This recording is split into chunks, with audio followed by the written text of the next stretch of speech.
l'éducation, l'école, la formation, c'est un phénomène universel. Ça existe dans toutes les sociétés, même très différentes des nôtres. Il y a des rites de passage, il y a des procédures de familiarisation des enfants aux différents défis qu'ils peuvent rencontrer, aux risques qu'ils peuvent prendre, etc. Par ailleurs, les plus anciens empires, les plus grands empires chinois, égyptiens, romains, etc., avaient un rapport à la formation qui était politique. C'est aussi de former des fonctionnaires qui soient capables de tenir l'empire et de gérer ces immenses entités.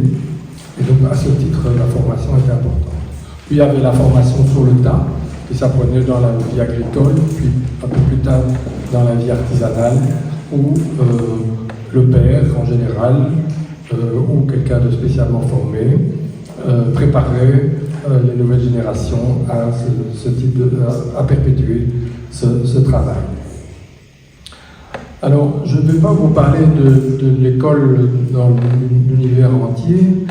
Je voulais aujourd'hui vous parler du rapport entre ces deux entités, Europe et éducation et formation. On peut constater que le modèle éducatif européen a été largement répandu dans le monde à la faveur des empires coloniaux depuis 3-4 siècles, et que ce modèle a peu ou prou survécu après la décolonisation. Autrement dit, il n'a pas été fondamentalement remis en question dans les pays qui ont rompu le lien avec l'État colonial. D'où vient notre modèle éducatif? Il vient bien sûr de sources gréco-romaines. Et ce qui est intéressant de constater, c'est que alors que les empires avaient une conception, disons, très pragmatique et très politique de la formation, on voit apparaître dans la Grèce antique des questions comme que faut-il savoir pour mener une vie bonne? Qu'est-ce que le savoir pur? Qu'est-ce que le savoir opérationnel? Quels sont les chemins du savoir vrai? Comment entrer dans le vrai, etc. Ce sont des questions plus amples qui sont assez spécifiques à la civilisation hellénique. Et l'école existait déjà donc en Grèce et à Rome, dans l'Empire romain, avec des structures assez solides. Mais en même temps, il faut bien être conscient qu'il y avait beaucoup d'enfants qui couraient les rues et qui ne parcouraient pas ces établissements. Voilà. J'ai parfois des difficultés à trouver les mots. Alors, les gens de théâtre me comprendront. J'aurais besoin peut-être d'un souffleur.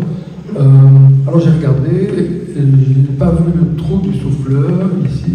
Donc, je ne sais pas si le président a prévu un souffleur ou s'il va être mon souffleur, ou bien si je devrais travailler sans filet, c'est-à-dire sans souffleur. Je crois que ce sera plutôt la dernière.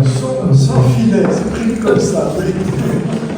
Nous aimons le risque. Très bien, alors je continuerai, essayerai de m'adapter. Bien, alors, donc le modèle qui va.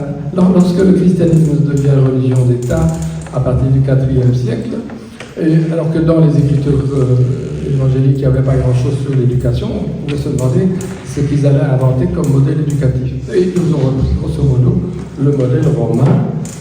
Ils se sont mis dans ce modèle, mais ensuite, avec les invasions, il y a eu toute une série de bouleversements. Et ce n'est qu'avec la Renaissance carolingienne qu'on a pu assister peu à peu à une revalorisation de l'école, d'abord pour les nobles et pour l'entourage de l'empereur, mais aussi dans les paroisses et dans les municipalités, pour qu'il y ait quand même quelques rudiments d'apprentissage. Alors, ce qui me frappe vraiment dans l'histoire européenne jusqu'à la fin du XIXe siècle, c'est que ce qui est d'abord structuré, c'est la formation professionnelle. Donc la formation professionnelle, ça veut dire une structure avec un apprenti, un compagnon et un maître. Le maître a tout à dire, l'apprenti ne connaît rien, l'apprenti doit suivre un parcours. Et par ailleurs, on assiste à des organisations professionnelles, des fédérations de métiers, qui vont devenir de plus en plus importantes au fur et à mesure du développement des villes. Et donc, la formation professionnelle est ce qui est, comme apprentissage, le plus important, au moins jusqu'au XIIe siècle. Et c'est aussi dans ce domaine que s'échangent des savoirs et qu'on assiste à déjà une forme d'européanisation, ou plus exactement, de phénomènes transnationaux, puisque, par exemple, pour la construction des cathédrales, c'est bien connu, les savoirs étaient échangés à l'échelle européenne et que des espèces de congrès se tenaient à ce sujet.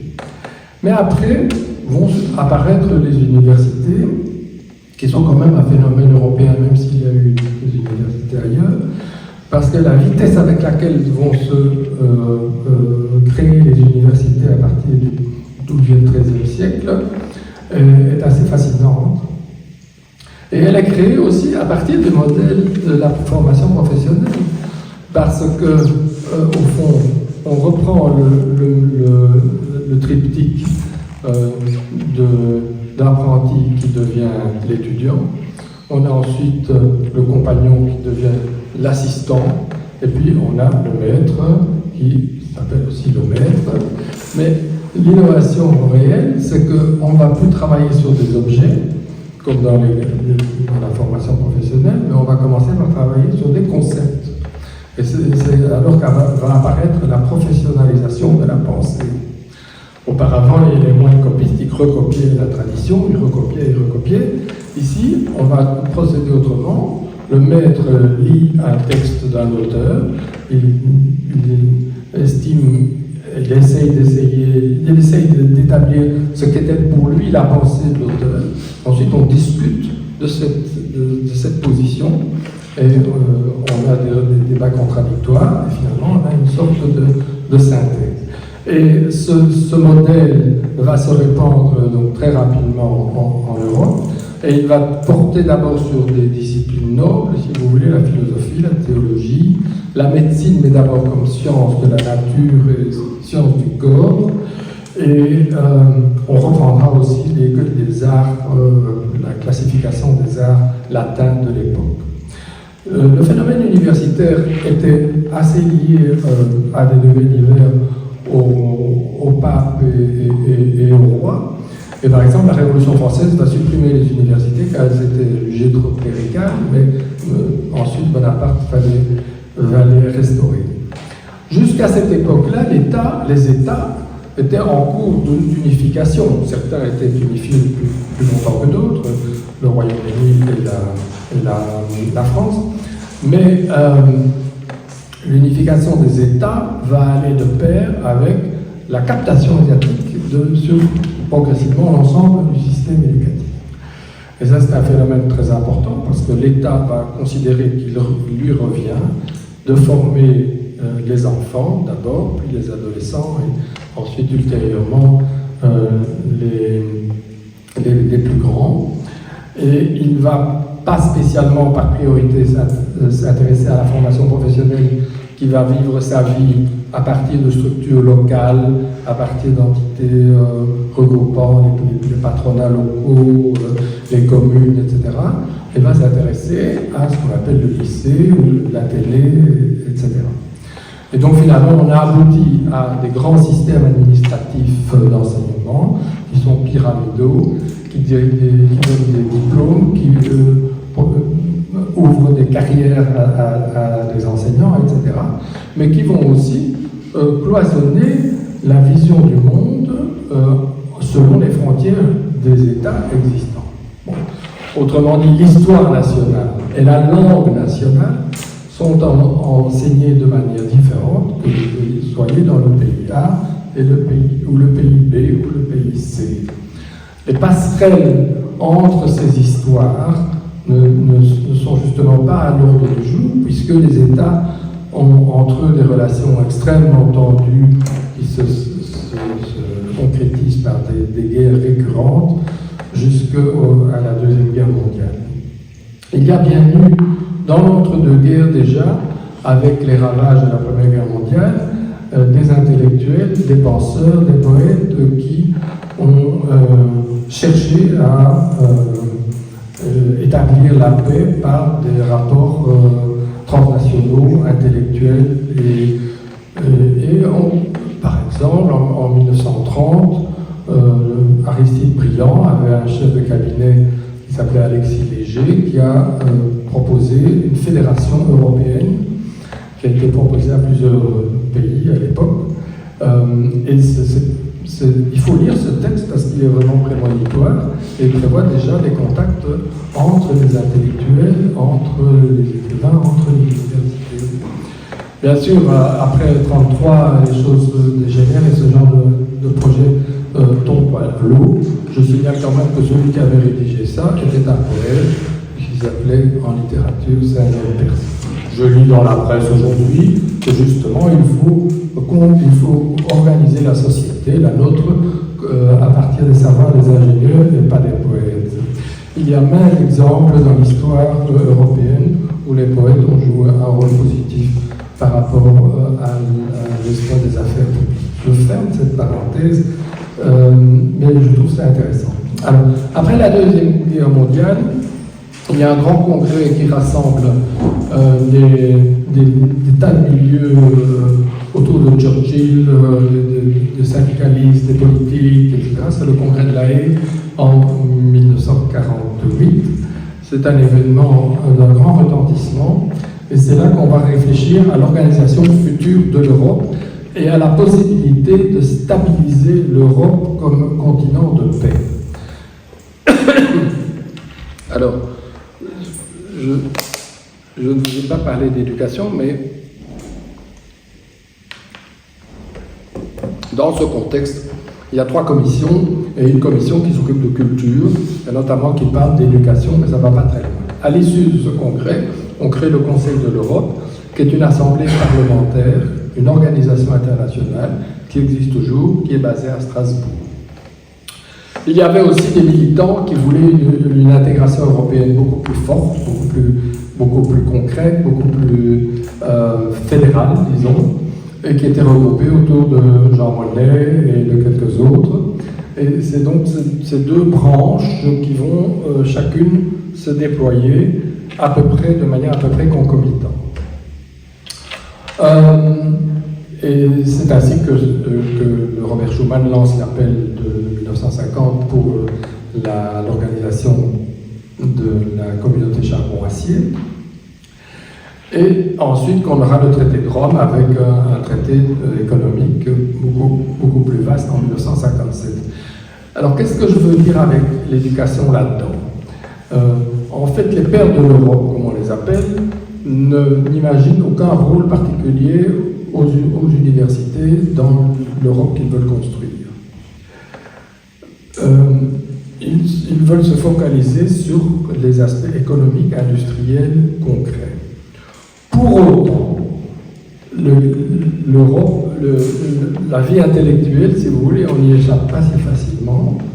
D'abord parce que, dans les années 50, il y a des universités qui créent des entités en leur sein d'études européennes, des centres d'études européennes. On le voit à Nice, on le voit à Strasbourg, on le voit à Nancy, et on le verra plus tard en Belgique, etc. Et peu à peu, il y a des étudiants qui vont venir à Bruxelles parce qu'ils veulent faire des travaux sur la construction européenne. Et donc les fonctionnaires de la Commission européenne doivent bien répondre à leurs besoins. Et il se crée ainsi des relations fructueuses. Deuxièmement, on crée dès 1949 un collège d'Europe spécialisé dans les matières européennes, qui est basé à Bruges, le collège d'Europe de Bruges, qui va former un peu l'ENA européenne, si vous voulez, qui va former les futurs fonctionnaires ou les gens qui ne seront pas fonctionnaires mais qui auront acquis une connaissance des questions européennes plus solide et plus précise. On va créer aussi des écoles européennes. Pourquoi? Parce qu'avec la CECA qui commence à travailler à Luxembourg, il y avait des fonctionnaires qui venaient d'Italie, d'Allemagne, des Pays-Bas, de France, etc. Ils venaient avec leurs familles, leurs enfants, Donc les écoles luxembourgeoises ne suffisaient pas pour absorber tout ça. On a imaginé des systèmes de bus où les petits Allemands iraient du côté de la frontière, de l'autre côté de la frontière allemande, les petits Néerlandais, etc. Mais pour les Italiens, alors là, c'était insoluble. Donc on a créé des écoles européennes. Les premières écoles européennes étaient des écoles de droit luxembourgeois, et il y a ensuite eu des écoles européennes à Bruxelles avec le transfert des autorités européennes à Bruxelles, et il y en a, je vous conseille d'aller voir le site sur les écoles européennes. Ces écoles se distinguent par le fait qu'elles sont ouvertes gratuitement aux enfants des fonctionnaires, mais qu'elles peuvent accepter d'autres enfants si elles ont la place. Surtout qu'elles mettent l'accent sur les langues, et qu'une deuxième langue est enseignée dès la première année primaire, dès le congé de Toussaint, on commence avec une deuxième langue. On a créé aussi un institut d'études européennes en Italie, centré sur le droit européen et sur les archives européennes. Toutes ces entités n'étaient pas voulues par les traités, elles sont venues en parallèle, elles sont venues par des accords intergouvernementaux. Qu'est-ce qu'il y avait dans le traité CECA et dans le traité de Rome sur la formation? Là, la formation, c'est une dimension sociale. Et on a créé un fonds social, on a créé aussi des articles dans les traités qui permettaient de financer la reconversion des travailleurs qui devaient effectivement changer d'orientation à la suite de fermeture de certaines aciéries, de charbonnage, etc.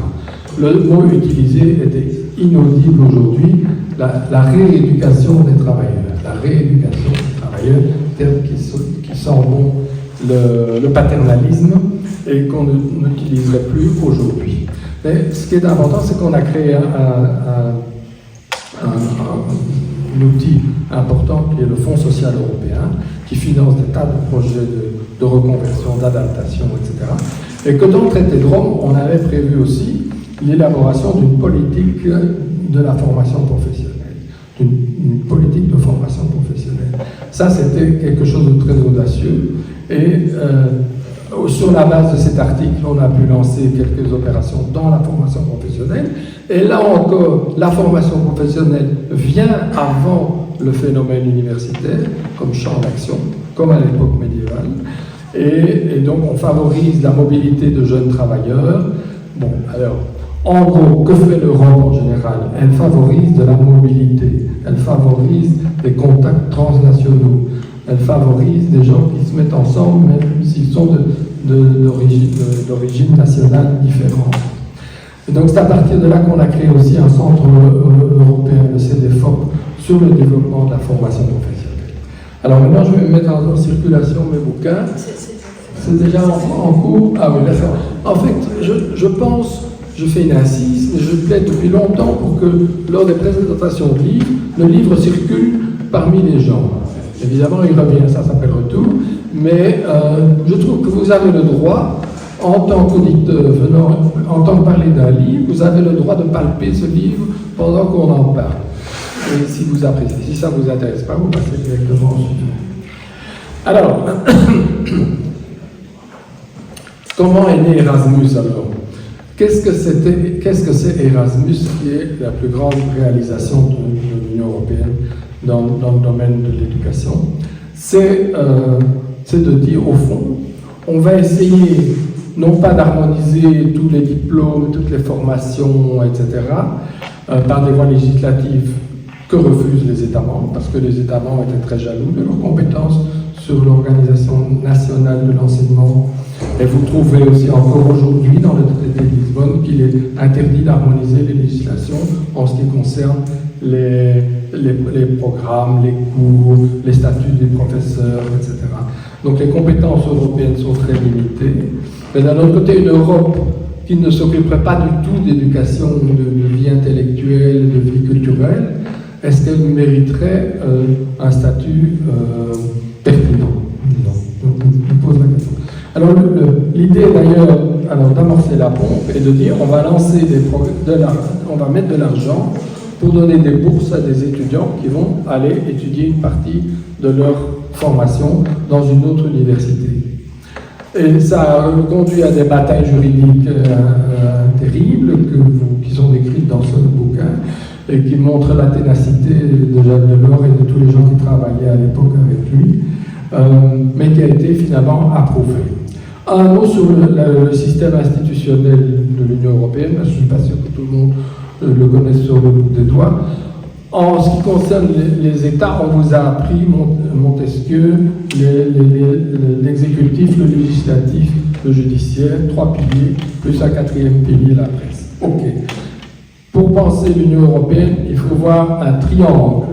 Un triangle. Si vous n'avez pas le triangle dans la tête, vous êtes largué.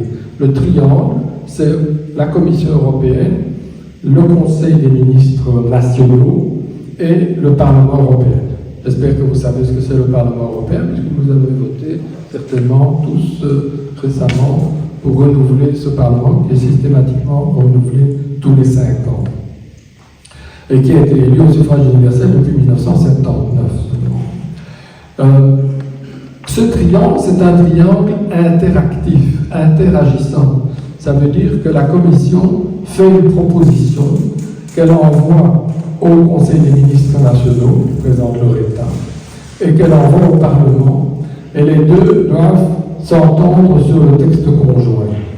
Et quand ils se sont entendus sur le texte conjoint, et que la Commission a vu que son projet à elle n'était pas modifié,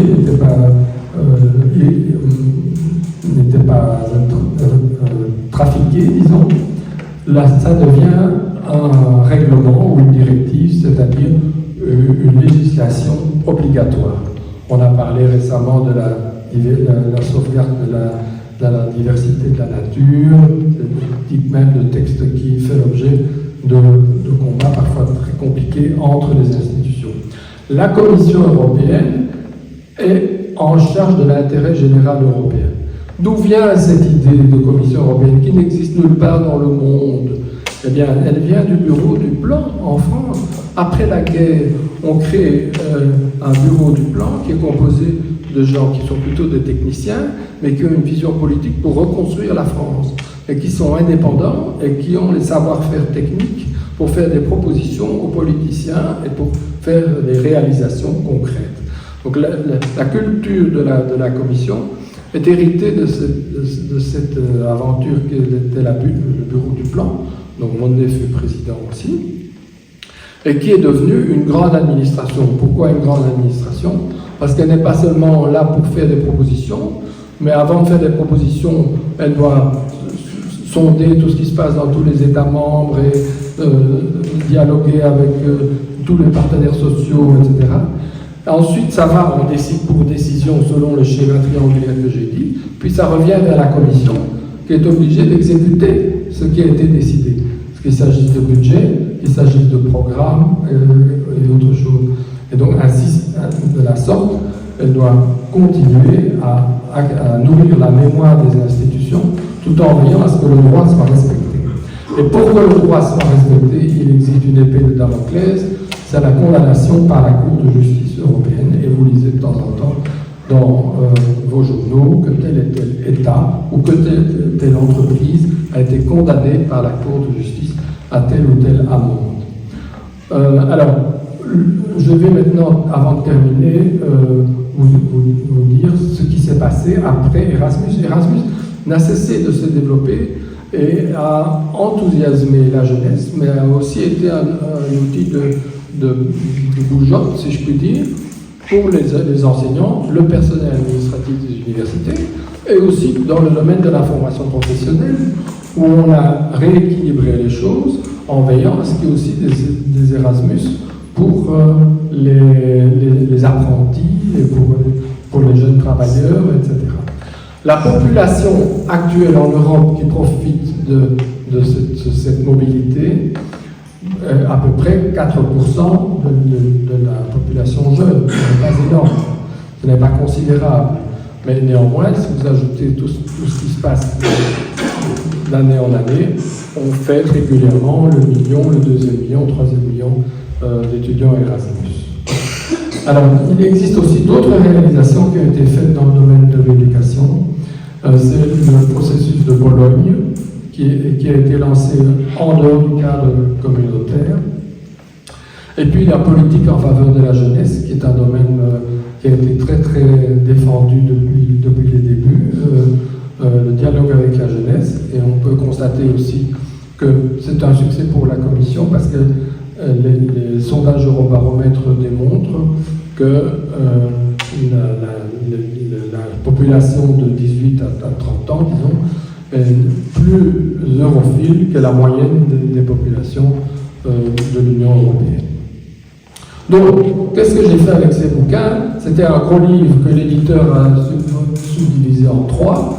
J'ai essayé de trouver les titres professeurs entrent en Europe, la complexité politique des apprentissages, c'est tous les trucs plus compliqués, les arrêts de la Cour de justice, l'équivalence des diplômes, les statistiques qu'on connaît sur tout ce qui est différent entre tous les pays, sur l'âge obligé de l'obligation scolaire, le développement de l'éducation préscolaire, l'éducation des adultes, etc. Et puis ici, tout ce qui a été fait vers l'international, par des accords avec les pays de l'Est, dès que ça a commencé à bouger du côté du rideau de fer, les accords avec les pays méditerranéens, avec les pays africains, et tous les événements qui se sont déroulés depuis lors, les grands défis qui ont été lancés au milieu éducatif, les attentats de 2015, la crise migratoire, la Covid-19, comment les écoles ont dû s'organiser, la crise climatique, la guerre en Ukraine, l'arrivée des Ukrainiens, l'adaptation des Ukrainiens à nos modes d'enseignement, etc. Tout ça est raconté dans le dernier tour. Alors je crois humblement que j'ai fait, je me suis rendu compte au fur et à mesure, parce que j'ai eu beaucoup lu d'articles et de livres qui traitaient de tous ces sujets, mais que je faisais quelque chose une synthèse qui était sans équivalent, et que vous ne trouverez pas, ni en français, ni je pense en anglais, ni ailleurs, parce qu'il s'agit d'une histoire critique des rapports entre l'Europe et l'éducation depuis les temps les plus reculés jusqu'à nos jours. Je vous remercie de votre attention. Je suis ouvert à toutes vos questions, même les plus insolentes. Merci.